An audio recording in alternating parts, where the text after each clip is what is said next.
अस्सलाम वालेकुम। Welcome to ASF preparation. Awan academia की तरफ से आज मैं आपको कुछ एंटोनिम की प्रैक्टिस करवाऊंगी। हमने पहले सिनोनिम की प्रैक्टिस की थी, इसके अलावा एक्स्ट्रा सिनोनिम की प्रैक्टिस जो है वो नोट्स के ज़रिए वो भी ग्रुप में शेयर की गई थी। आज हम एंटोनिम की प्रैक्टिस करेंगे। सिनोनिम का मतलब होता है अल्फाज मानी, लेकिन एंटोनिम का मतलब होता है अल्फाज मुतज़ाद, यानी कि मानी का बिल्कुल उलट। तो वो आज हम प्रैक्टिस करेंगे। जैसे ही आपकी स्क्रीन के ऊपर एमसीक्यू शो होगा, आपने क्या करना है, उसको स्टॉप करना है, आंसर को गेस आउट करना है, उसके बाद आपने उसको दोबारा चलाना है वीडियो को, ताकि आप जो है वो सही आंसर तक पहुंच सको। इस तरह से आप ये कुछ एमसीक्यूज़ की प्रैक्टिस करेंगे आज, और इसके अलावा कुछ एक्स्ट्रा जो नोट्स होंगे वो भी आपके साथ शेयर कर दिए जाएंगे। तो चलिए स्टार्ट करते हैं। Here is the MCQ number 1। तो पहला लफ्ज़ है हमारे पास फ्लैजिशस।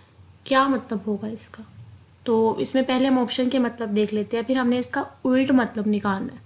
ए ऑप्शन है हमारे पास वेपेड। इसका क्या मतलब होता है? इसका मतलब होता है colourless, dull, boring. Be innocent, इसको सबको पता है कि इनोसेंट क्या होता है, मासूम को कहते हैं। सी ऑप्शन है फ्राइवलस। फ्राइवलस का मतलब होता है कि कोई भी ज़िंदगी में कोई सीरियस पर्पस का ना होना। और इग्नोरेंट सबको पता है, जाहिल को कहते हैं who is lacking the knowledge. तो फ्लैजिशस का जो राइट ऑप्शन है वो है ऑप्शन नंबर बी, क्योंकि फ्लैजिलस का मतलब होता है एनीथिंग हु इज़ क्रिमिनल, कोई ऐसा शख्स जो कि क्रिमिनल है। तो उसका उलट वो होगा जो कि गिल्टी नहीं है, यानी कि इनोसेंट। तो अब हम चलते हैं नेक्स्ट एमसीक्यू की तरफ। अगला हमारा एमसीक्यू है हमारे पास सेलिब्रेट। इसका क्या मतलब है? इसका मतलब बाद में देखेंगे, हमने यहाँ पर ऑपोजिट को गैस आउट करना है, ठीक है। तो पहला हमारे पास है एक्स्ट्रावेजेंट, बी ऑप्शन है प्रोडिगल, सी ऑप्शन है प्रोफिलिगेट। अब यहाँ पर सोचने की बात यह है कि ए बी सी तीनों सिनोनिम है, तीनों सिनोनिम है, तीनों का मतलब एक ही है कि जो पैसा खर्चने वाला है, वेस्टफुल है, एक्स्ट्रावेजेंट है, फजूल खर्ची बहुत करता है। तो वैसे ही इस एमसीक्यू को देखने के बाद आपको तीन, मैंने आपको बताया था, अगर आपको एमसीक्यू के आंसर में दो या दो से ज़्यादा सिनोनिम मिले, इसका मतलब यह है कि वो आंसर नहीं है। सो यहाँ पे राइट आंसर है ऑप्शन नंबर डी, जो कि हमारे पास है अनप्रिंसिपल। और अगर जो है वो सेलिब्रेट का मतलब देखा जाए तो वो ऐसा शख्स है जो कि शादी से इनकार करता है, सिंगल लाइफ को करता है ऑप्ट। तो वो प्रिंसिपल के ज़रिए चलता है ना सेलिब्रेट। तो जो रिप्रोबेट है ये अनप्रिंसिपल है, ये अपनी ज़िंदगी का कोई भी असूल नहीं रखता। तो right answer is option number D. तो नेक्स्ट चलते हैं। नेक्स्ट है हमारे पास इंसोलेंट। इंसोलेंट, तो इसमें हम चारों ऑप्शन देख लेते हैं। पहला है पोलाइट, जो कि बहुत नरम होता है। बी ऑप्शन है कॉन्सिडरेट, जो कि बहुत अटेंटिव होता है, ठीक है, थॉट प्रोवोकिंग। सी है हमारे पास एग्रीएबल। एग्रीएबल कहते हैं विलिंग को, जो कि मानने के काबिल हो। डी ऑप्शन है कॉवर्ट। जब हम सिनोनिम की प्रैक्टिस कर रहे थे तब भी ये वर्ड आया था, तब ये टिमिड का आंसर भी था, ठीक है। तो आपको पता होना चाहिए, इसका मतलब है शाय। तो अगर हम इंसोलेंट का मतलब हमें पता है कि उसका क्या मतलब होता है इंसोलेंट का, इसका मतलब होता है रूट। तो इसका राइट आंसर होगा ऑप्शन नंबर ए। सो चलते हैं नेक्स्ट एमसीक्यू की तरफ। Overwrought. A option excited. Excited का मतलब आप सबको पता ही होगा। बी ऑप्शन काम। सी ऑप्शन अलर्ट, खबरदार। डी ऑप्शन हमारे पास जो है ये अलाइव है, जो कि जिंदा है। तो यहाँ पर right answer is option number B, काम। ओवररॉट और एक्साइटेड दोनों सिनोनिम है। अगर यहाँ पर हमें सिनोनिम गैस करना होता तो राइट आंसर होता ए। तो अब हमारे पास वैसे ओवररॉट का जो लफ्ज़ी मतलब है वो ये होता है कि जो बहुत ज़्यादा टेंस और नर्वस हो। तो रेलेवेंट है इसके, लेकिन ये इसका एग्जैक्ट सिनोनिम भी नहीं है। तो हमने एंटोनिम गैस आउट करना, तो option number B is the right answer. चलते हैं नेक्स्ट की तरफ। ओस्टेंटेशियस, ये बहुत सी बुक में जो है वो वर्ड इस्तेमाल भी होता है, ठीक है। शोई वगैरह इसको कहते हैं, जो कि बहुत दिखावा करता हो। तो ए इग्नोरेंट, जाहिल, लैकिंग नॉलेज, पहले भी आया है, ये मतलब इसका नहीं होगा, ऑपोजिट भी नहीं होगा। B unpretentious, modest. C option awkward, awkward का सबको पता है, रेडिकुलस। डी ऑप्शन बैंकरप्ट, जो बिल्कुल पैसों से फारग हो चुका है, जिसका दिवालिया हो चुका है, ठीक है। So the right answer of the antonym of this MCQs is option number B, unpretentious. चलते हैं नेक्स्ट एमसीक्यू की तरफ। तो नेक्स्ट एमसीक्यूज हमारे पास है रिपेल। रिपेल का मतलब आप सबको पता ही होगा, जिन लोगों ने साइंस के साथ पढ़ी उनको तो बहुत अच्छे से पता होगा। रेजिस्टेंस, रिपेल, इनका एक ही मतलब होता है। So A option is attend, join करना। बी कंटिन्यू विदाउट इंटरप्ट या अनइंटरप्टेड, काम का जारी रहना। सी ऑप्शन अट्रैक्ट, किसी चीज़ में कशिश का होना या कशिश करना। D option, concentrate to pay attention. So here the right answer of repel antonym is option number C, attract. Next MCQs है हमारे पास sagacious. What is the meaning of sagacious?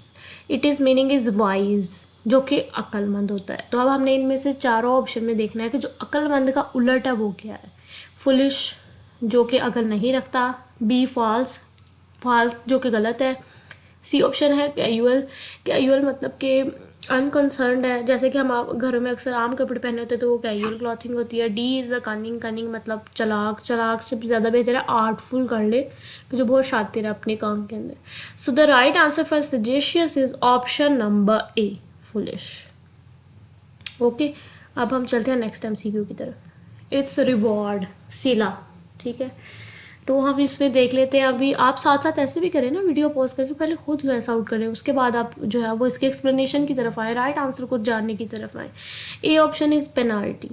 ठीक है, पेनाल्टी का जो मतलब होता है वो है हमारे पास कोई ऐसी पनिशमेंट है जो कि लॉ को ब्रेक करने के बाद मिली है. बी इज़ द डिस्ट्रीब्यूशन, चीज़ों को बांटना. सी इज़ द डीमोशन. डीमोशन का क्या मतलब होता है? रिडक्शन इन रैंक और स्टेटस, यानी कि आप जिस भी स्टेटस पे उसमें थोड़ी सी प्रमोशन का उलट हो गया ना. अगर यहाँ पर हमने प्रमोशन का एंटोनिम गैस करना होता तो राइट आंसर सी होना था, लेकिन अब ये नहीं है. ठीक है, so the D is the forfeiture, ये होता है लॉस. तो here the right answer is option number A, penalty. ठीक है, नेक्स्ट MCQ की तरफ चलते हैं. ब्रेजन, पहला है डिलीशियस, टेस्टी. दूसरा है हेल्पफुल, मददगार. तीसरा है रिस्पेक्टफुल, जिसकी कोई इज्जत हो. ठीक है, so D is the innocent मासूम, ये तो सबको ही पता है. Here the right answer for brazen is option number C, respectful. ठीक है, तो यानी कि ब्रेजन एक ऐसे शख्स को कहते हैं जो कि शेमलेस है. ठीक है, एडजेक्टिव में, तो respectful is the right answer. Next MCQ, dorsal. तो डॉर्सल, अगर आपने जोलॉजी पढ़ी हुई है ना तो आपको ये MCQ पढ़े बगैर इसका डोर्सल का वेंट्रल ऑप्शन लगाना ही पड़ेगा. इसका ये डी ऑप्शन राइट है. सेंट्रल कहते हैं दरमियान में, इनएक्टिव कहते हैं जो कि एक्टिव नहीं है, पेरिफेरल कहते हैं बाउंड्रीज को. अब डोर्सल वेंट्रल क्या है? अगर आपने कोई भी 4 टांगों वाला जानवर, लेट्स सपोज बकरी अगर आपने देखी हो, तो जो बकरी की अपर सरफेस है ना, जहाँ पर आप हाथ लगाते हो अपर सरफेस, तो वो जो है वो होता है उसका डोर्सल साइड. जो उसकी बेली वाली साइड होती है ना, नीचे की साइड जो टांगों के जो पास होती है, उसे कहते हैं वेंट्रल. तो डोर्सल का ऑपोजिट है ventral. So the right answer for it is that ventral is the right answer. इसके अलावा इसमें भी जो जिस तरह से सिनोनिम के नोट्स शेयर किए गए हैं, इसके भी नोट्स शेयर किए जाएंगे. ठीक है, बाकी आप हमारे साथ जुड़े रहे, आपको सारे का सारा डाटा जो है वो प्रोवाइड किया जाएगा स्लो. ठीक है, एकदम से फिर वो डाटा आ जाए तो फिर पढ़ा नहीं जाता. स्लोली जो है आपने हर चीज़ों को डाइजेस्ट करते जाना है. सिनोनिम और एंटोनिम की प्रैक्टिस करें. आपके 4 मार्क्स हैं और ये फ्री के नंबर है, कोई मुश्किल नहीं है. आपने बस राइट आंसर को गेस करना होता है और वो राइट आंसर नज़र भी आ रहा होता है कि क्या राइट आंसर है. तो आपने टेंशन नहीं लेनी, प्रैक्टिस करते जाएं. ठीक है, तो अभी के लिए अल्लाह हाफिज़. इसमें जो है मज़ीद चीज़ें शेयर कर दी जाएंगी. बाकी लाइक, शेयर एंड सब्सक्राइब.